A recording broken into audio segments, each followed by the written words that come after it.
Sometimes when I watch these videos back, I'm like, Ivy, you say the same things over and over again, like impactful and again.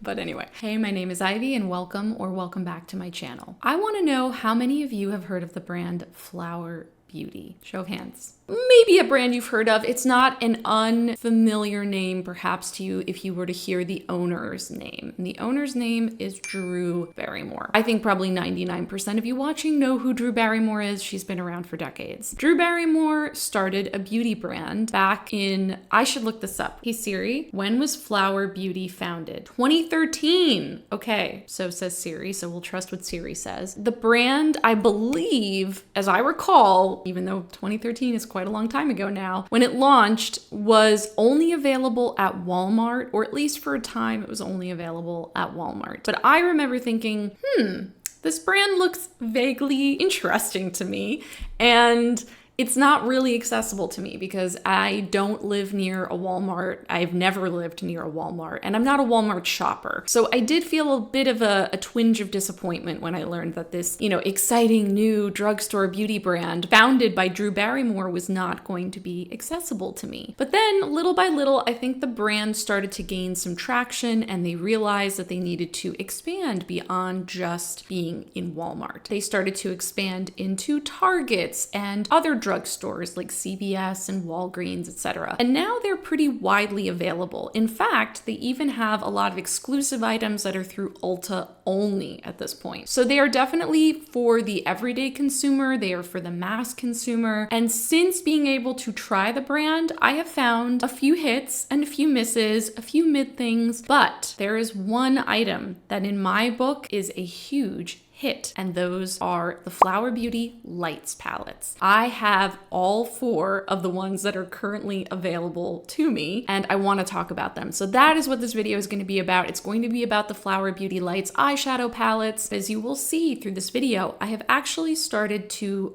depot a few of my palettes into single shadows, which has made them so much more useful in the context of my collection and the way that I do my makeup. And I'm going to show you how I did that in this video. So if you're interested in seeing that, definitely stick around because not only are we going to talk about the eyeshadows themselves, but we're really going to get into the destruction and reconstruction of them as well.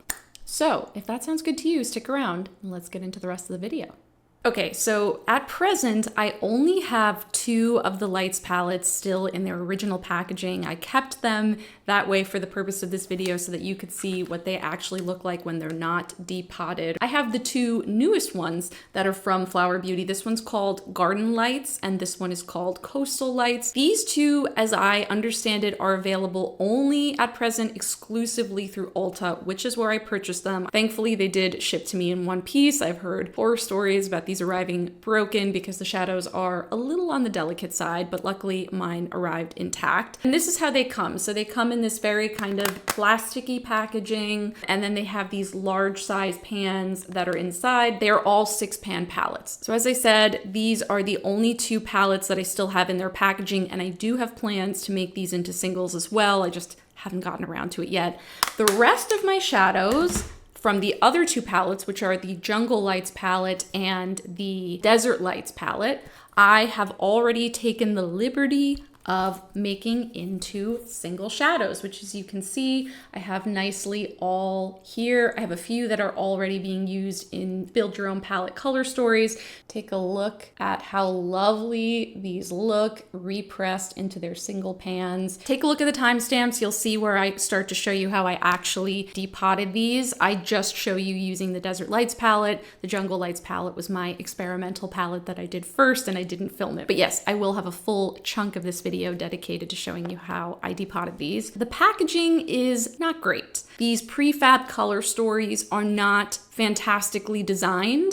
These are large palettes, these are large pans, they're bulky, they're plasticky, they don't feel good, they don't feel particularly luxe. I know this is a drugstore brand, but as far as packaging design goes, they're not fantastic. Luckily, these are very easy to turn into very valuable singles within your collection, and I really think that these are wonderful single shades. I'm gonna get into the formula and what I think of it and how they swatch and how they look on the eyes. I'm gonna show you a couple of looks that I've done with them as well. Of course, I am wearing one of the palettes on my eyes right now. Coastal Lights. That's what I have in my eyes. I'll show you some close-up footage of that. These two palettes are only available, as I said, exclusively at Ulta right now, and they are both $20. The other two palettes, the Jungle Lights and the Desert Lights palettes, are both available also at the brand's website, as well as Ulta and other places, and those are $18. I'm not exactly sure what accounts for that $2 difference between those palettes and the newest ones that are only at Ulta. If it's some sort of Ulta sponsorship privilege that they get to charge $2 more for them. I actually didn't notice the price differential until after I ordered them, and then I was kind of like,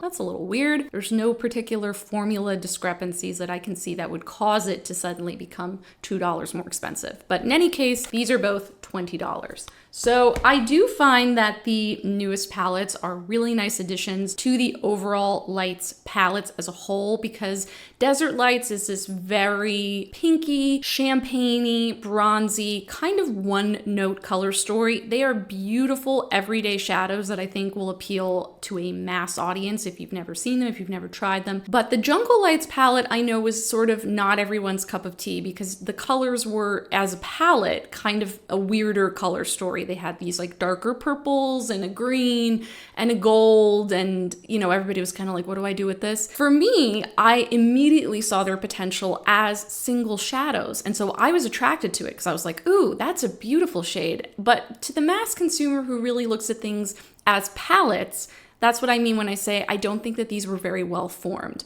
There's no matte shades, they're all the same formula. The only difference being that I have found that the formula in the newest Coastal Lights palette to be a little different. There are some shades in here that are a little more pearlescent and a little more shimmery, and then there are other shades in the rest of the palettes that are far more metallic and glittery. So this is the biggest difference that I've seen in this palette, which is that it feels more Easter eggy as far as like this satin pearlescent finish, versus some of the other shades are really all falling in that very just like high shine, metallic, smooth, squidgy kind of texture. Squidgy is one of my favorite words, by the way. So this palette, the Garden Lights palette, like I said, falls a lot more into their traditional sort of textures and has that very high shine, sparkly, metallic finish. I think that the shades in here are really beautiful. Again, when it's depotted into singles, I think it'll be extremely useful and I love it. Coastal Lights leans into this very kind of by the sea feeling in the colors. And as you can see, the textures do vary. So this top row is a lot more of that pearlescent kind of satin finish. There's one a little bit more sparkly shade here over on this side, that blackish kind of gray shade. And then there's a little bit more shimmer in the purple and sea foam shades as well at the bottom. But this has the most differences in terms of its overall texture as compared to the other original palettes, which I feel like are all kind of the same finish, but just the shades vary. So I feel like this is actually one of the most interesting releases from them. It's just a bit different in its tone and in its texture. So over here you can see my depotted shades from both the Jungle Lights and the Desert Lights palettes. On this side you have the Jungle Lights shades, and on this side you have the Desert Lights shades. I have found that these are extremely valuable as singles to me because I've been making a lot of my own color stories recently, and I keep reaching for at least one of these shades to include. And I think that's down to texture and color. A lot of these shades, when you look at them really isolated as singles, are quite lovely. They have some more muted colors to them. They're not super vibrant, but they're very textural. They give you that beautiful high shine metallic finish that I personally love, and they do have some really beautiful sparkle in them as well. So they're just really awesome as singles. And the closest thing that I can think of as comparison for you indie beauty lovers out there is actually Looksy Beauty. I have found that their shadows feel very similar to that kind of dimethicone, squidgy sort of texture. Now, I did not look closely at the ingredients in these, so I don't know if that's actually one of the main ingredients or not. All I can tell you is that to my layman's finger feel, that's how it feels to me. It feels squidgy, but not oily. And I think that's a big difference there. These never feel oily on my lids. I don't have issues with breaking up, but I also am not someone who really suffers from oily eyelids or from general breakup issues in my makeup. So of course, if you're someone that deals with that, make sure you use an eye primer. I do find that in general, these shades are applied best with a finger. I still use brushes to apply them as well, and you can get a beautiful finish with a brush, but you will definitely get the most payoff if you use your finger. And I find that is really the case with most indie eyeshadows that I use anyway. So in my brain, that's what these are, even though this is a mainstream drugstore brand. When it comes to the lights palettes, it feels very much like their answer to the indie makeup craze or to the indie makeup eyeshadow lovers. I feel like somebody on the inside there really knows what we're looking for and built these palettes with us in mind. At least that's my theory. First, let's get into some individual group swatches for each palette just so you can see how they look. Okay, so here is a look at all of the shades from the Garden Lights palette. As you can see, they all have more or less this really shimmery, shiny, reflective, metallic kind of texture. And when you dip your finger into the palette, it really does feel like you're dipping your finger into like crushed velvet.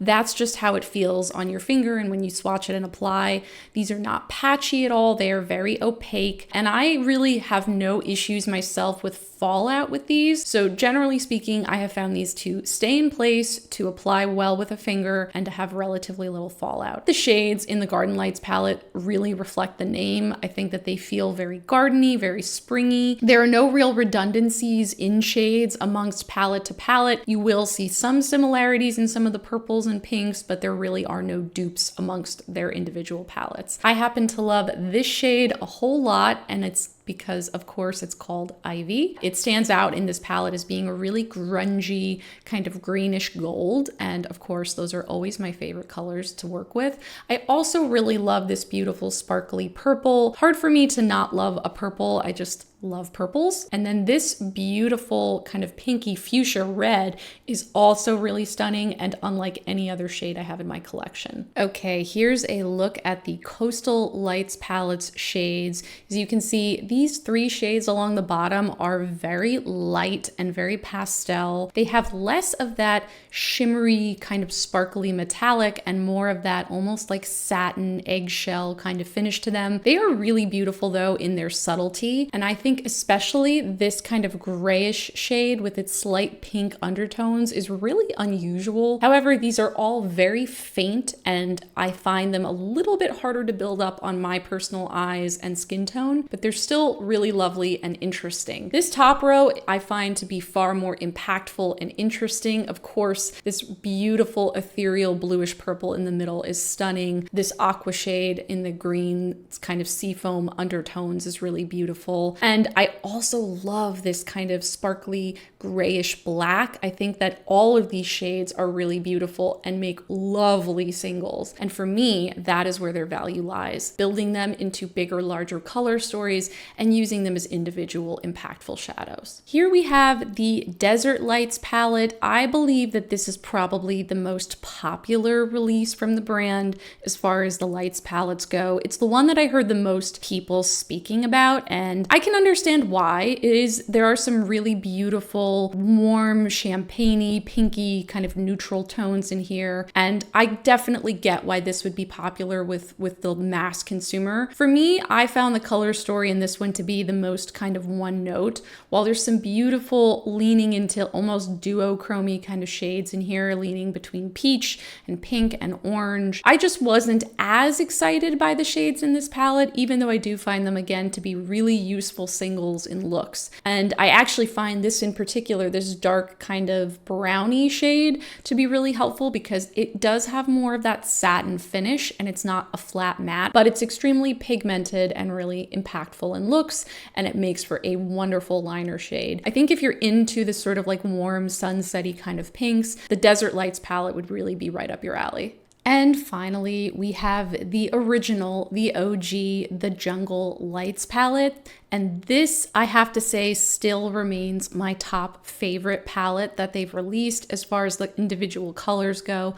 I know that it is sort of the boldest and most unusual color story as a whole, but I have found each of these shades to really hold their own in my collection and all be so beautiful.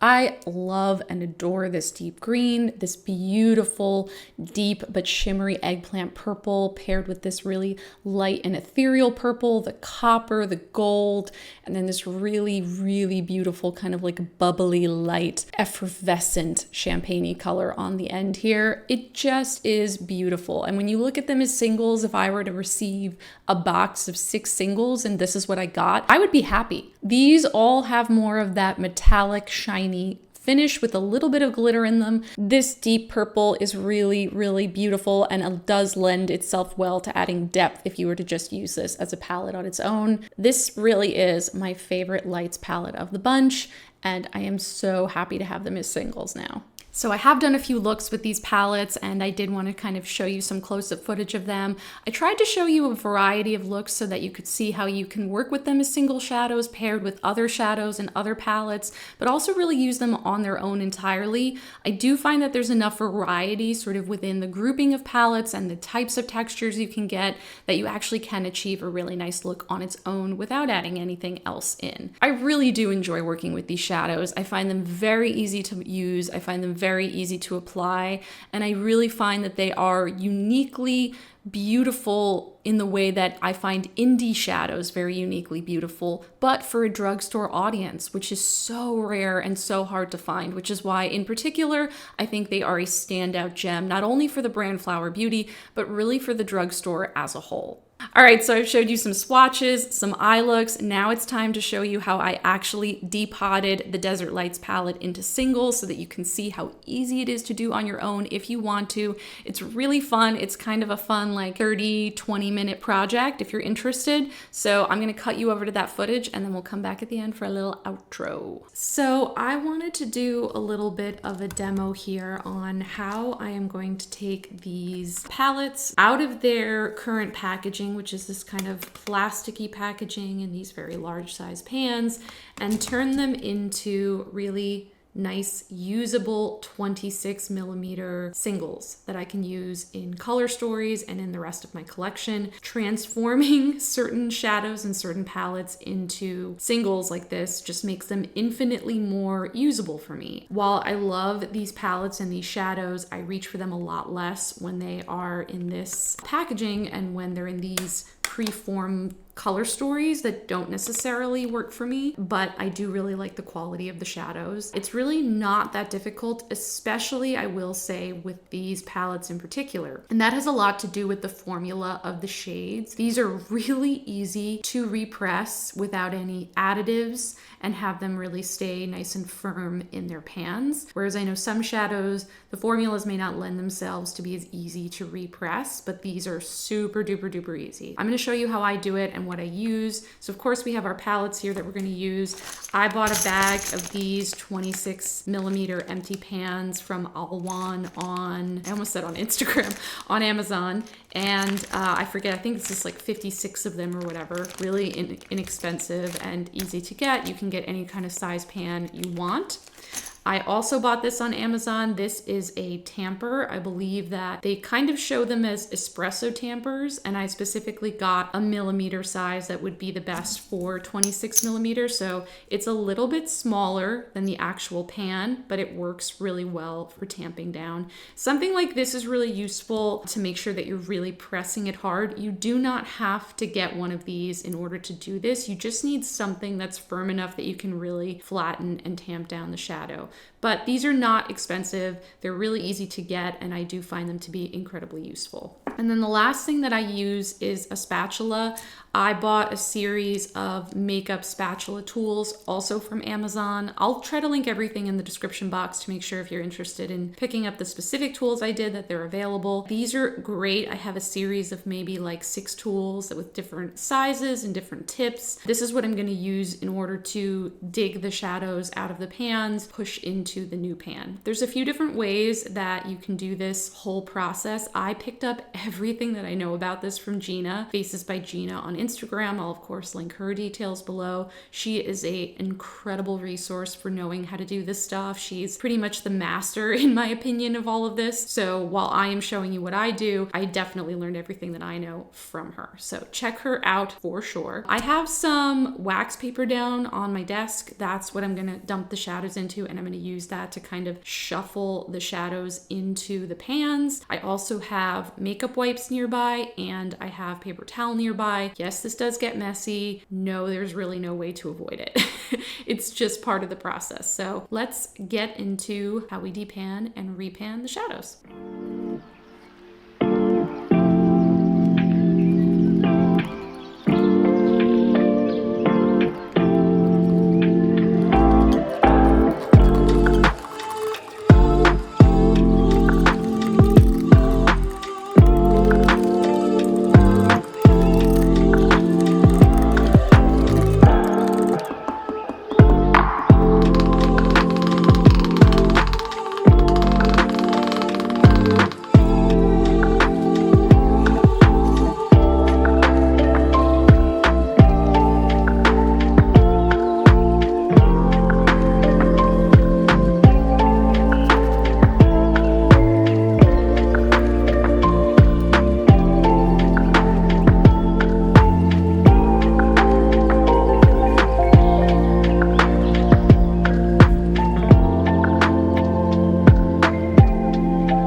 Okay, so here we are. This is one of our 2 repressed shadows. Hopefully in that little demo you could see how relatively easy it is.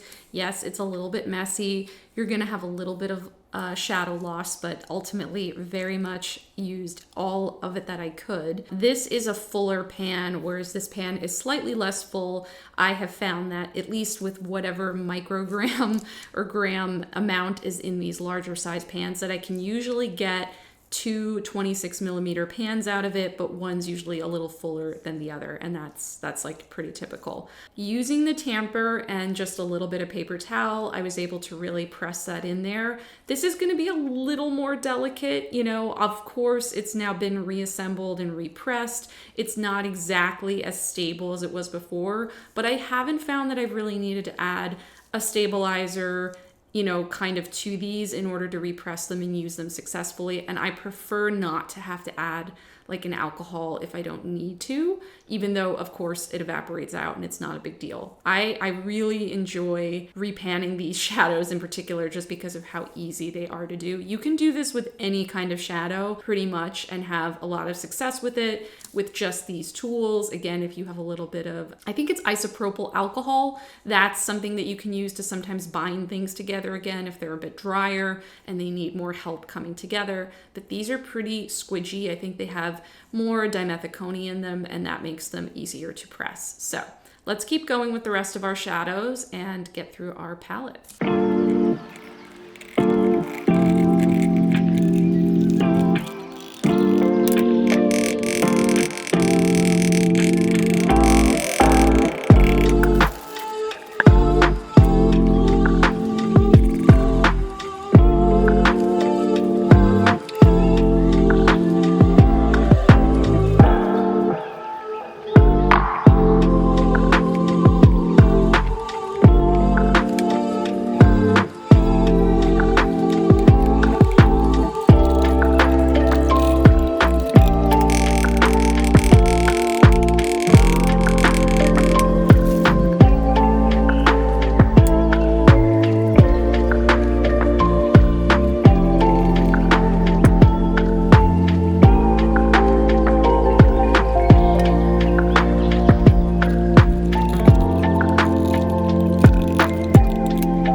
Wasn't that fun? I think it's fun. It's a little messy. Yes, admittedly, a messy process, but I think it's also a really fun one. Clearly, I enjoy these shadows and I find them valuable and I really like them. I do feel like when you look at them as single shadows and you break down the price point, like let's say if you're getting one of the $18 palettes, that is, wait, hold on. I'm bad at math, so let me do this. The $18 price palette means you're paying $3 a shade, or the $20 price point means you're paying $4 a shade. If you look at it like that, it's really quite an effective buy for an indie single shadow lover or for any eyeshadow lover. $3 to $4 a shade is a very good price. I think especially for these textures and these colors, yes, there's maybe 1 or 2 shades in there that don't like totally wow me off the boat, but most of them are really stunning and really beautiful to the point where I would actually say I would maybe pay more for them. So don't tell them that. I'm fine with the price point as is, but I would probably pay more for these palettes and these shadows. I think that they are that good. At the end of the day, for me, the real cons with these are that the initial packaging design and the usefulness of them in their palettes is very minimal. I don't love it. I'm not here for it. But because of a little learning how to depot and repan shadows vis-a-vis Faces by Gina, I've been able to really make them extremely useful in my collection. And I think that for me has been the biggest learning point in the last few years of using makeup, which is that you can really make it your own. You know, makeup can become whatever you want it to be, that you can transform it to be as useful for you as it can be. And there's lots of ways to use a product. So I have found these to be incredibly versatile, really beautiful, and a really good buy. So if you can get your hands on them wherever you are in the world, and again, I'm not sure about shipping and globalness and all of that, so I apologize. I'm really coming at this from a very US-centric point of view. But if you can get your hands on these palettes, I don't think you'll regret it. I do think that you'll enjoy using them within your collection. I do hope that you found this video helpful and informative and hopefully a little entertaining and interesting as well. If you did, I would love for you to give it a like before you leave it. It really does help me. And definitely subscribe so that we can hang out in future content. I'm around all the time trying to put out more videos. I have so many ideas and so many things I want to keep doing. So please subscribe so that you can be here for all of it. I want to say thank you again so much for watching. It was great to have you here, and I will see you in the next one. Bye.